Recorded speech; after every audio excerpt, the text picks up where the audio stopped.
Yo siéntome minero. Soy de les Cuenques. Llevo el carbón en el sangre.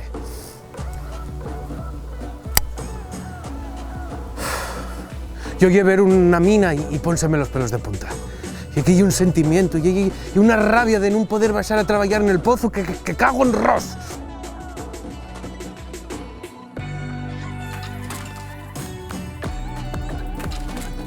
La solidaridad de los mineros no lo hay igual.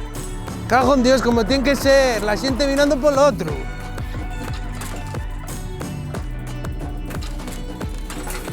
Que no nos calienten, ¿eh? Que montamos otro como la del 34.